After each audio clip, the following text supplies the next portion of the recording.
Hi friends, ಎಲ್ರಿಗೂ ನಮಸ್ಕಾರ. Welcome back to my channel. ಇವತ್ತಿನ ರೆಸಿಪಿ ಬಂದು ಹಸಿ ಅವರೆಕಾಳು ಸಾಂಬಾರು.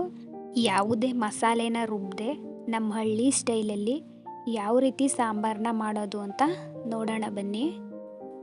ಮೊದಲಿಗೆ ಒಂದು ಕುಕ್ಕರ್ನ ಇಟ್ಟು ಅದಕ್ಕೆ ಎಣ್ಣೆ ಹಾಕಿ ಒಗ್ಗರಣೆಗೆ ಸಾಸಿವೆ, ಕರಿಬೇವಿನ ಸೊಪ್ಪು ಜೊತೆಗೆ ಈರುಳ್ಳಿನ ಸೇರಿಸಿ ಫ್ರೈ ಮಾಡಿಕೊಂಡು 4ರಿಂದ 5 ಎಸಳು ಬೆಳ್ಳುಳ್ಳಿನ ಜಜ್ಜಿ ಸೇರಿಸ್ಕೊತಾ ಇದ್ದೀನಿ.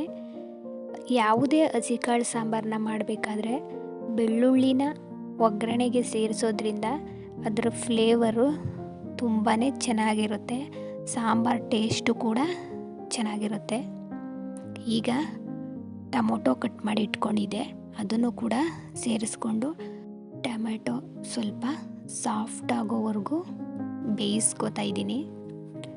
ಈಗ ಟೊಮೆಟೊ ಎಲ್ಲ ಸಾಫ್ಟಾಗಿ ಬೆಂದಿದೆ.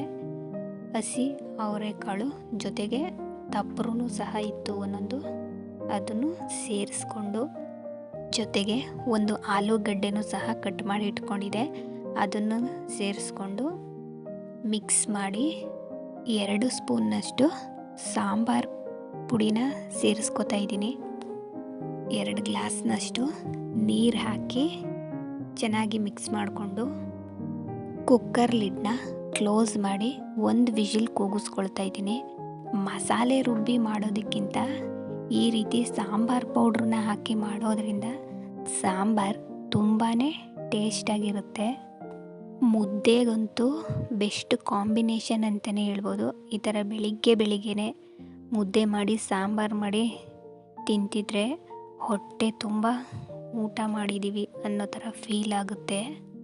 1 ವಿಷಿಲ್ ಕೂಗಿಸ್ಕೊಂಡು ನಂತರ ಕುಕ್ಕರ್ ತಣ್ಣಗಾದ್ಮೇಲೆ ಕುಕ್ಕರ್ ಲಿಡ್ನ ಓಪನ್ ಮಾಡಿ ಬದನೆಕಾಯಿನ ಕಟ್ ಮಾಡಿ ಇಟ್ಕೊಂಡಿದ್ದೆ, ಅದನ್ನು ಸೇರಿಸ್ಕೊಂಡು ಈಗ ಬೇಯಿಸ್ಕೊತಾ ಇದ್ದೀನಿ. ಕಾಳು ಜೊತೆಗೇ ಬದನೆಕಾಯಿನ ಸೇರಿಸಿ ಬೇಯಿಸ್ಕೊಂಡ್ರೆ ಅದು ಪೂರ್ತಿ ಬೆಂದೋಗಿ ಕೈಗೆ ಸಿಗೋದಿಲ್ಲ, ಆ ಥರ ಆಗ್ಬಿಡುತ್ತೆ. ಹಾಗಾಗಿ ಈಗ ಸೇರಿಸ್ಕೊತಾ ಇದ್ದೀನಿ. ಬದನೆಕಾಯಿ ಸ್ವಲ್ಪ ಬೆಂದಿದ್ದಾದಮೇಲೆ ಸ್ವಲ್ಪ ಹುಣಸೆ ಹುಳಿನ ಸೇರಿಸ್ಕೊತಾ ಇದ್ದೀನಿ. ಜೊತೆಗೆ ರುಚಿಗೆ ತಕ್ಕಷ್ಟು ಉಪ್ಪನ್ನು ಸಹ ಸೇರಿಸ್ಕೊಂಡೆ. ಹುಣಸೆ ಹುಳಿ ಬಿಟ್ಟಿದ್ದಾದಮೇಲೆ ಒಂದು 5 ನಿಮಿಷ ಬೇಯಿಸ್ಕೊಂಡ್ರೆ ಸಾಕು, ಸಾಂಬಾರು ರೆಡಿ ಆಗುತ್ತೆ. ಈಗ ಸಾಂಬಾರು ರೆಡಿಯಾಗಿದೆ. ಮುದ್ದೆ ಜೊತೆಗೆ ಮತ್ತು ರೈಸ್ಗೂ ಕೂಡ ತುಂಬಾ ಚೆನ್ನಾಗಿರುತ್ತೆ. ನೀವು ಈ ವಿಧಾನದಲ್ಲಿ ಒಂದ್ಸಲ ಟ್ರೈ ಮಾಡಿ ಸಾಂಬಾರು ರುಚಿ ಹೇಗಿರುತ್ತೆ ಅಂತ ಹೇಳಿ ಕಮೆಂಟ್ ಮಾಡಿ ತಿಳಿಸಿ. ಹಾಗೆಯೇ ವಿಡಿಯೋನ ಪೂರ್ತಿ ನೋಡಿ ನನ್ನ ಚಾನಲ್ನ ಸಬ್ಸ್ಕ್ರೈಬ್ ಮಾಡಿಕೊಂಡು ಸಪೋರ್ಟ್ ಮಾಡಿ. ಹಾಗೆಯೇ ಈ ವಿಡಿಯೋ ನಿಮಗೆ ಇಷ್ಟ ಆಗಿದ್ರೆ ಪ್ಲೀಸ್ ಒಂದು ಲೈಕ್ ಮಾಡಿ, ಶೇರ್ ಮಾಡಿ. Thank you for watching.